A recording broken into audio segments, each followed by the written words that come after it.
नमस्कार दोस्तों, GK study with Rakesh में आपका हार्दिक स्वागत है। दोस्तों, हमने असिस्टेंट प्रोफेसर और स्कूल लेक्चरर का जो पहला चैप्टर था यानी पुनर्जागरण, कारण तथा प्रभाव, वह कंप्लीट कर लिया था लास्ट वीडियो लेक्चर में। अब दूसरे चैप्टर की ओर लेकर चलता हूं दोस्तों। दूसरा चैप्टर है, उसका नाम क्या है? उसका नाम है धर्म सुधार आंदोलन। तो आइए दोस्तों, हेडिंग डालिए, धर्म सुधार आंदोलन। दोस्तों, धर्म सुधार आंदोलन को इंग्लिश में रिफॉर्मेशन भी कह देते हैं। रिफॉर्मेशन, मैं हिंदी में लिख देता हूं, हालांकि इंग्लिश में है रिफॉर्मेशन। रिफॉर्मेशन हुआ कब था? तो ध्यान रखना दोस्तों, ये 16वीं शताब्दी में हुआ था। 16वीं शताब्दी।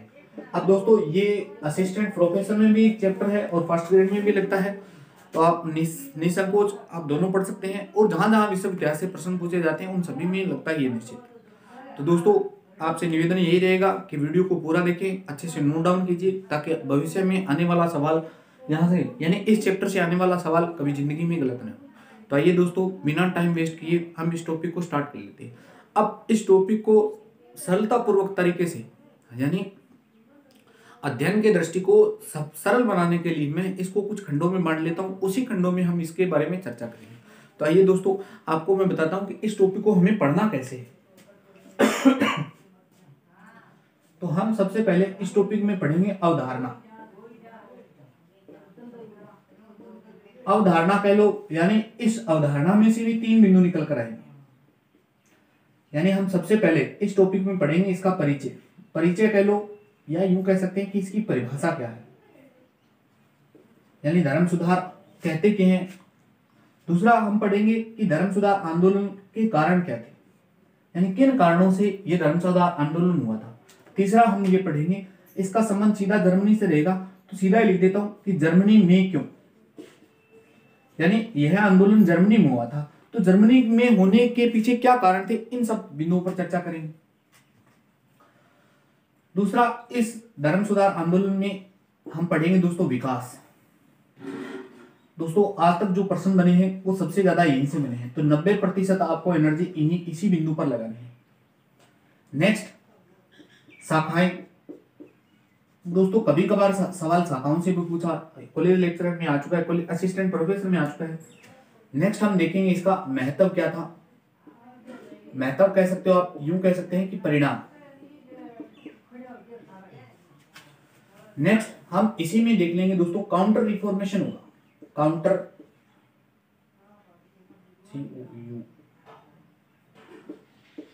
Counter reformation.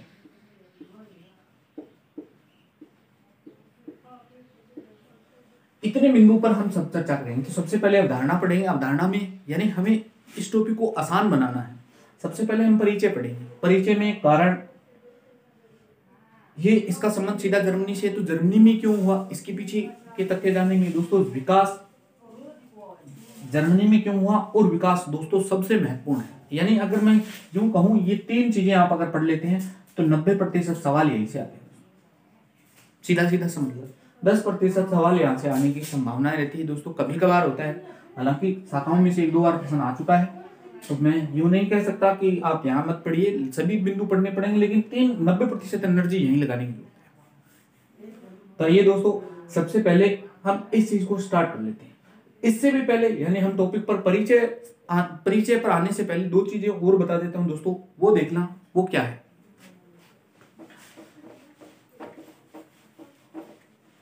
यानी इस टॉपिक से जुड़ी हुई है।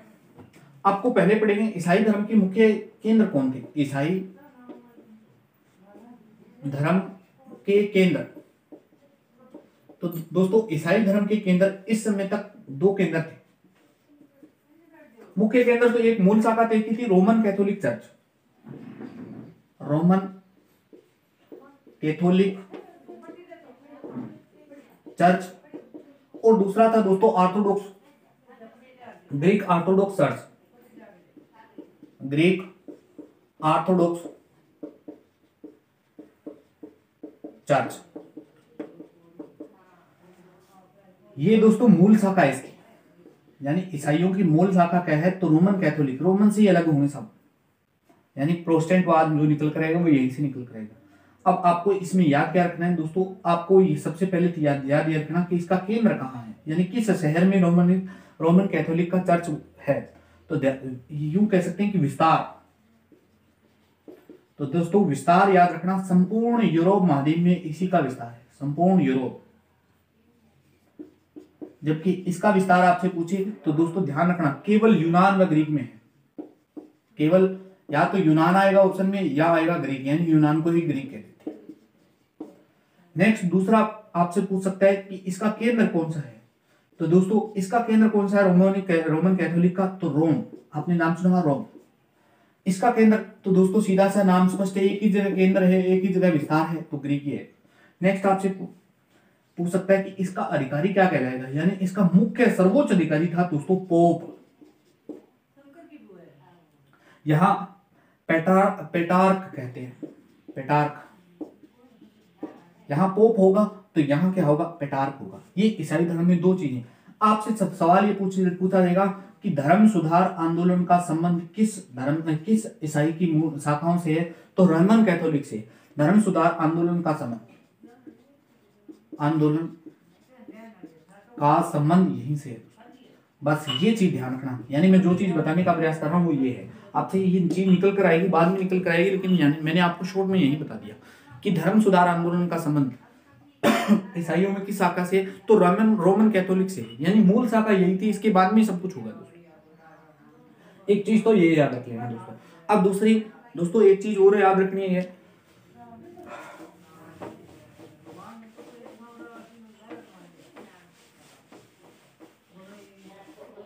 दूसरी क्या याद रखनी है दोस्तों, एक याद रखना चर्च का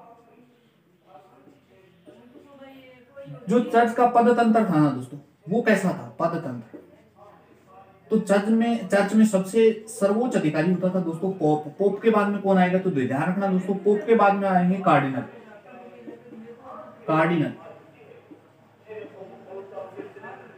कार्डिनल के बाद में कौन आएगा, तो दोस्तों ध्यान रखना कार्डिनल के बाद में आएगा आर्क बिशप। ये नाम आएंगे दोस्तों, फिर आप कहेंगे कि ये क्या है, तो मैंने सबसे पहले इन्हीं को क्लियर करने में सोच लिया, यानी पोप सर्वोच्च अधिकारी का, उसके बाद में कार्डिनल के बाद में आर्क बिशप के बाद में आएगा दोस्तों बिशप के बाद में दोस्तों सबसे निम्न अधिकारी, यानी यूं कह सकते हैं कि पादरी होगा। पादरी से भी निम्न कौन होगा, तो दोस्तों जनता, जिस पर ये हुकूमत करेगी पूरी की पूरी। यानी सर्वोच्च जो अधिकारी कौन होगा, तो ये पोप होगा दोस्तों। सबसे निम्न कौन होगी, तो जनता होगी दोस्तों। ये चर्च का पदतंत्र हुआ करता था, वर्तमान में भी अस्तित्व में है, तो ये सब आप ध्यान रखिए। यानी पोप है, कार्डिनल है, आज भी रोम में पोप बैठते हैं दोस्तों, वेटिकन सिटी में पोप देखने को मिलेंगे दोस्तों। पोप है, कार्डिनल है, आर्क बिशप है, पादरी है, जनता है। ये आपको चर्च का पदतंत्र वो भूल याद होना चाहिए दोस्तों। अब ये नाम आएंगे कार्डिनल, आर्क बिशप, पादरी, जनता, तो आपको समझ में आ जाएगा कौन आर्क बिशप क्या था, बिशप क्या था, कार्डिनल क्या था दोस्तों। अब बात करता हूं दोस्तों इसके परिचय की।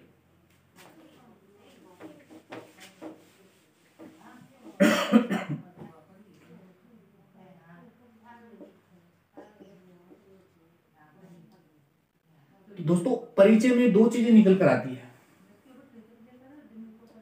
यानी आप दो चीज निकल कर आ जाएगी। एक तो इसका उद्देश्य निकल कर आ जाएगा दोस्तों, अगर उद्देश्य स्पष्ट होगा तो दूसरी चीज क्या आ जाएगी, परिभाषा। यानी धर्म सुधार आंदोलन का उद्देश्य क्या था, ये आपको अगर समझ में, तो परिभाषा तो ऑटोमेटिक समझ में आ जाएगी दोस्तों। यानी आपको एक ही चीज पढ़नी है, दूसरी चीज तो ऑटोमेटिक समझ में आ जाएगी। अब पढ़ने कैसे, किस वे में पढ़नी है दोस्तों, वो सब देखना। यानी मैं मुख्य बिंदु लिखूंगा और बिंदुओं के माध्यम से हम आसानी से परिभाषा बनाएंगे। तो उद्देश्य में पहले बिंदु पर बात करता हूं दोस्तों। प्रथम बिंदु क्या है, तो प्रथम बिंदु था पोप का सांसारिक प्रभुत्व। पोप का सांसारिक प्रभुत्व। सांसारिक प्रभुत्व का मतलब धार्मिक फैसले तो वो लेता ही लेता था, प्लस राजनीतिक में और हस्तक्षेप करता था। राजनीतिक यानी धर्म में सर्वोच्चता तो थी, प्लस राजनीतिक प्रभुत्व और था, राजनीति में भी हस्तक्षेप करता था। इसके बढ़ते प्रभुत्व को समाप्त करना ही धर्म सुधार आंदोलन का प्रमुख उद्देश्य था, पहला उद्देश्य था। पोप का सांसारिक प्रभुत्व खत्म करना, यानी पोप का प्रभुत्व बहुत बढ़ रहा था। वह धर्म के मामले में तो हस्तक्षेप करता ही करता था, प्लस राजनीतिक मामलों में भी हस्तक्षेप करता था। आगे चलकर हम देखेंगे स्पेन इंग्लैंड में एक शाखा निकलेगी। इंग्लैंड वाले कुछ अलग करने का प्रयास करेंगे, क्योंकि पोप वहां की एक रानी, स्पेन की एक रानी थी, आगे अभी बता देता हूँ, स्पेन की एक रानी थी। अब स्पेन का और पोप का बहुत लियोटेन था उस समय। पोप का आपसी समन्वय बहुत अच्छा था। अब स्पेन की राजकुमारी थी ना, तो उसको वह यानी बांझपन था, उसे रोग था, यानी वह किसी बच्चे को जन्म नहीं दे पा रही थी। इसीलिए इंग्लैंड का जो राजा था ना, यानी जो भी राजकुमार उससे शादी किया था, वह चाहता था उसकी दूसरी शादी उसको तलाक दे। लेकिन स्पेन का प्रभुत्व और पोप के प्रभुत्व के कारण उसने वैसा कर नहीं पाया था। इसलिए उसने रोमन कैथोलिक यानी मूल चर्च से संबंध ही तोड़ लिए थे। उसके लिए उसको अधिनियम एक्ट लाना पड़ा था। हालांकि पूरा डिटेल में पढ़ेंगे, कोई चर्चा, मैं बता रहा हूं कि पोप का कितना बड़ा महत्व था। एक व्यक्ति, एक राजा तलाक नहीं ले पा रहा था, तो आप सोचिए जनता का तो असर ही क्या होगा। तो पहला कारण क्या है? पोप का सांसारिक प्रभुत्व। दूसरा कारण, बस 3 कारण है मुख्य। चर्च में पाखंड, चर्च में पाखंड खूब था। पाखंड के अलावा भ्रष्ट आचरण। अब देखो, इतना प्रभुत्व है तो आचरण तो भ्रष्ट होगा ही, बिल्कुल स्पष्ट सी बात है। सत्ता का नशा किसी नहीं होता, सत्ता का नशा सभी को होता है, तो पोप को भी होगा। यहाँ का जो अधिकारी वगैरह थे, पादरी कह लो, पंडित कह लो, सबको नशा होता है दोस्तों। भ्रष्ट आचरण व्याप्त था, इसको भी क्या करना था? खत्म करना था हमें। यानी धर्म सुधार आंदोलन का दूसरा उद्देश्य क्या था? तो चर्च में पाखंड व भ्रष्ट आचरण से व्याप्त जो भी पाखंड पादरी थे, पोप थे, उनको खत्म करना था। तीसरा प्रमुख उद्देश्य दोस्तों, रोमन कैथोलिक धर्म, रोमन कैथोलिक धर्म आडंबर युक्त था। आडंबर युक्त, इसको भी क्या खत्म करना था? खत्म करना था। इन तीनों उद्देश्यों की प्राप्ति के लिए हमने जिस चीज की शुरुआत की, उसी को हम नाम देते हैं धर्म सुधार आंदोलन। धर्म सुधार आंदोलन। तो ये लो दोस्तों, आपके सामने उद्देश्य भी निकल कर आ गया और परिभाषा भी, डेफिनेशन निकल कर आ गई। डेफिनेशन क्या निकल कर आएगी? तो रोमन कैथोलिक धर्म के अंदर आए आडंबरों, चर्च में आए पाखंडों, भ्रष्ट आचरण तथा पोप की सांसारिकता के प्रभुत्व के खिलाफ यूरोप के अंदर जर्मनी में 16वीं शताब्दी में जो प्रतिक्रियाएं शुरू हुई, उसे आपका नाम देंगे धर्म सुधार आंदोलन। लिखना चाहो तो दोबारा से धीरे से बोल देता हूं। रोमन कैथोलिक चर्च में, रोमन कैथोलिक धर्म के अंदर आए आडंबरों, चर्च में आए पाखंड, भ्रष्ट आचरण तथा पोप की सांसारिकता व प्रभुत्व के खिलाफ यूरोप के अंदर जर्मनी में 16वीं शताब्दी में जो प्रतिक्रियाएं शुरू हुई, उसे हम नाम क्या देते हैं? धर्म सुधार आंदोलन। तो ये हमारा उद्देश्य कंप्लीट होता है दोस्तों। हमारे एग्जाम में उद्देश्य आता है, परिभाषा नहीं आती दोस्तों, इसीलिए मैंने सिर्फ उद्देश्य पर बात की। यानी पोप का सांसारिक प्रभुत्व को खत्म करना था, चर्च में आए पाखंड, भ्रष्ट आचरण सबको खत्म करना था, प्लस रोमन कैथोलिक धर्म आडंबर युक्त था, इसको समाप्त करना था। तो ये था दोस्तों इसका उद्देश्य, यानी परिचय था दोस्तों। आई होप आपको ये क्लियर हो गया होगा। परिभाषा मैंने आपको बोल दी है। अगर आपको लिखना चाहते हैं, यानी किसी अन्य एग्जाम में तैयारी करता है, अगर उसका मेंस में विश्व इतिहास में लगता है, तो वो आप लिख सकते हैं दोस्तों। मैंने 2 बार रिपीट कर दी परिभाषा। अब दोस्तों दूसरी बात करते हैं इसके कारण पर। तो क्या क्या कारण रहे होंगे जो धर्म सुधार आंदोलन?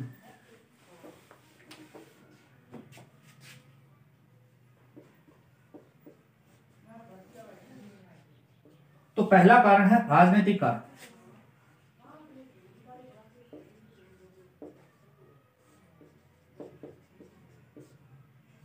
राजनीतिक कारण क्या क्या थे दोस्तों? राजनीतिक कारण क्या है कि चर्च है ना, वो चाहे देश हो चाहे राज्य हो, यानी चाहे कोई देश है चाहे कोई राज्य है, उनके राजनीतिक मामलों में हस्तक्षेप करता था। राजनीतिक मामलों में हस्तक्षेप करता था। अब हस्तक्षेप कौन बर्दाश्त करेगा? अब इस हस्तक्षेप को क्या जनता स्वीकारेगी? तो बिल्कुल नहीं स्वीकारेगी। क्या इस हस्तक्षेप को, या किसी राज्य का राजा होगा तो क्या राजा इस हस्तक्षेप को स्वीकारेगा? तो बिल्कुल नहीं स्वीकारेगा। तो ये राजनीतिक कारण था। इसी समय राष्ट्रीय देशों का उदय होना, देशों का उदय या विकास। अब राष्ट्रीय देश कौन से होते हैं दोस्तों? जहां एक कानून, यानी एक कानून, एक शासन व्यवस्था, यानी सभी को समान रूप से देखा जाए। सॉरी, एक कानून क्या, एक देश एक शासन व्यवस्था।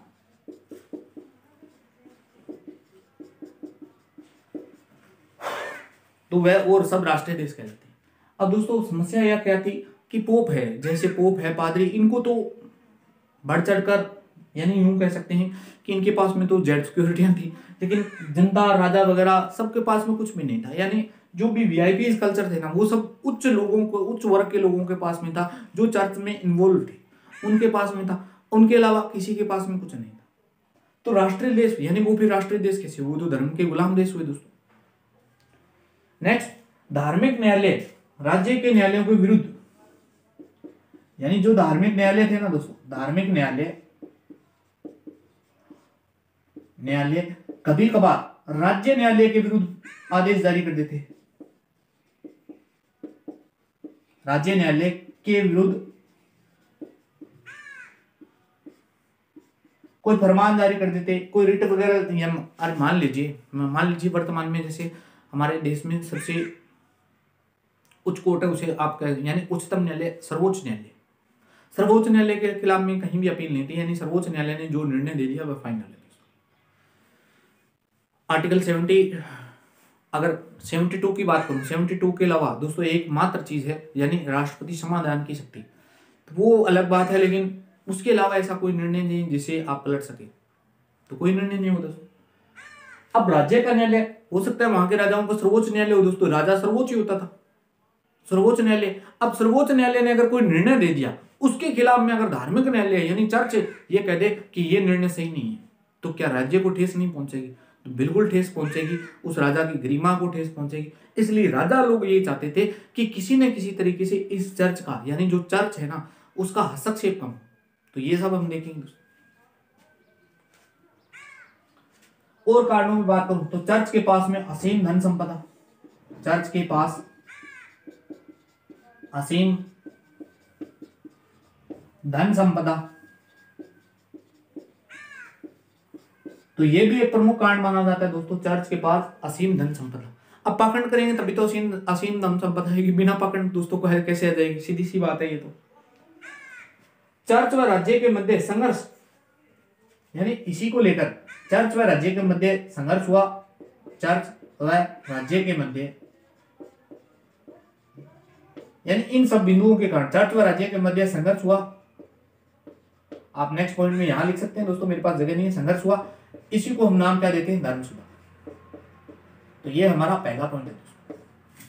यानी राजनीतिक कांड में हम सबसे पहले चर्च में क्या होता था, यानी चर्च क्या करता था, किसी भी देश या किसी भी राज्य, यानी कोई देश था यूरोप में या कोई राज्य था, उसके राजनीतिक मामलों में हस्तक्षेप करता था, जिसे न तो जनता स्वीकारती थी न राजा स्वीकारता था। इसलिए आए दिन इनके बीच में तनाव बढ़ता जा रहा था। अब राष्ट्रीय देशों का उदय हो रहा था या विकास हो रहा था। राष्ट्रीय देश जहां एक देश हो, एक कानून चले, लेकिन यहाँ दो कानून चल रहे थे। एक चर्च वाला चल रहा था, एक राजा का चल रहा था। दो कानून, असमानताएं हो रही थी, इसलिए धर्म सुधार आंदोलन का उदय हुआ। तीसरा, चर्च के पास असीम धन संपदा। असीम धन संपदा जिसके पास में होती तो लोगों के आंखों में तो चढ़ेगा ही दोस्तों, सीधी सी बात है, इस पर तो बात करनी तार्किक ही नहीं। धार्मिक न्यायालय राज्य न्यायालय के विरुद्ध आदेश जारी कर देते थे। यह सबसे मोटा कारणों में से एक था दोस्तों। कोई भी राज्य, यानी उस राज्य की या उस देश का जो भी कोई सर्वोच्च नागरिक रहा होगा, जो राजा न्यायाधीश रहेगा, तो वो देश की गरिमा के खिलाफ में चला जाएगा निर्णय।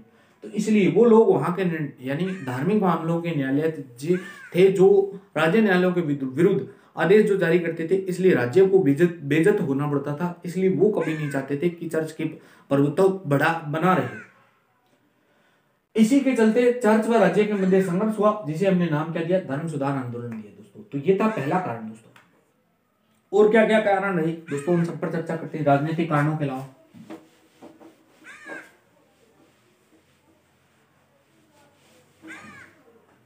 इनके अलावा दोस्तों आर्थिक कारण,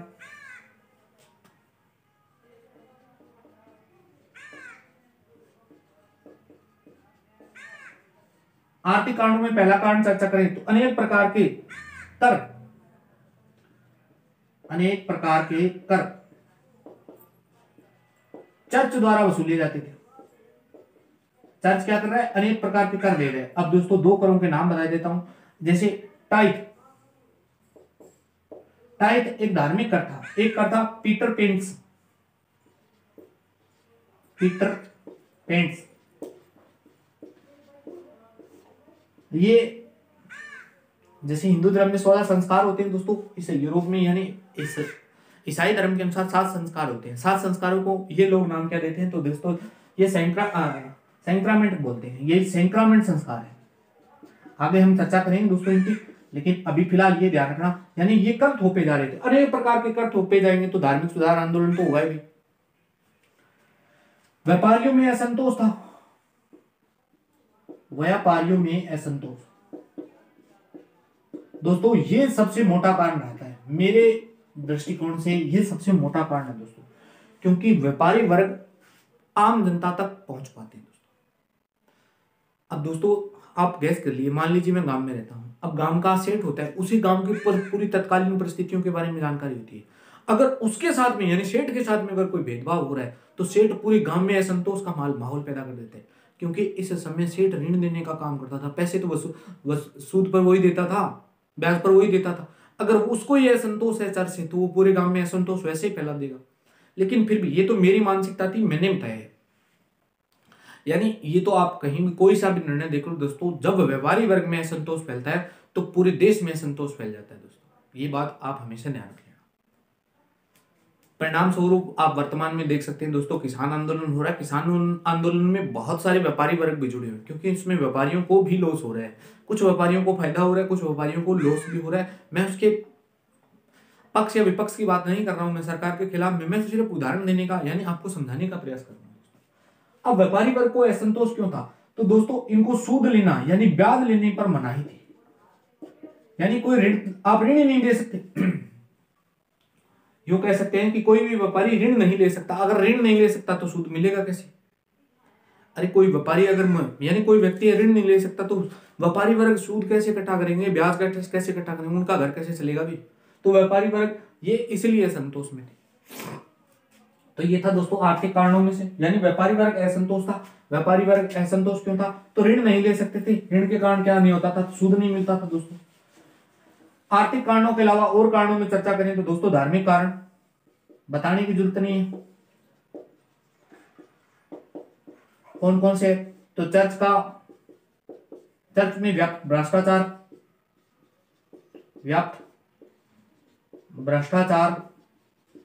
पहला कारण है दोस्तों। दूसरा कारण पदाधिकारियों का अनैतिक आचरण, चर्च के पदाधिकारियों का अनैतिक आचरण।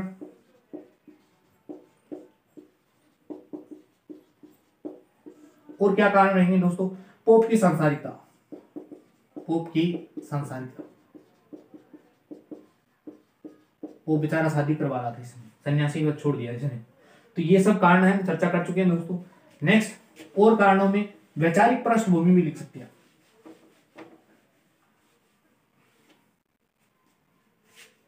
इस समय जो भी तत्कालीन कारण रहे थे वो भी तत्कालीन कारण और वैचारिक कारण, यानी इस समय कुछ प्रबुद्ध जनों का जन्म लेना ही वैचारिक कारण है। यानी विचार कुछ ऐसे आए, जैसे मार्टिन लूथर आएगा 95 थीसिस लिखकर विरोध करेगा दोस्तों, तो ये वैचारिक कारणों में से आ जाएंगे दोस्तों। तत्कालीन कारण क्या था तो दोस्तों पाप मोचन पत्र, सबसे मोटा कारण यही था, पाप मोचन पत्र। क्या होता है जब 95 थीसिस पढ़ेंगे तब मैं आप इस पर चर्चा करूंगा, खूब डिटेल से चर्चा करेंगे जब मार्टिन लूथर पढ़ेंगे दोस्तों। तो ये था दोस्तों आज मैंने आपको यानी अवधारणा में 2 चैप्टर क्लियर कर दिए। पहला चैप्टर था यानी इसके उद्देश्य क्या थे, दूसरा धर्म सुधार यानी धर्म सुधार आंदोलन के उद्देश्य क्या थे, और धर्म सुधार आंदोलन के पीछे होने के क्या क्या कारण थे, उन सभी पर चर्चा करी। नेक्स्ट वीडियो में हम देखेंगे दोस्तों धर्म सुधार आंदोलन का संबंध जर्मनी से था तो वो क्यों था, और जर्मनी के बाद में हम देखेंगे विकास। तो दोस्तों यह वीडियो आपको कैसा लगा? अगर अच्छा लगा तो लाइक शेयर कमेंट करके जरूर बताना दोस्तों। मिलते हैं नेक्स्ट वीडियो में। जय हिंद, जय भारत।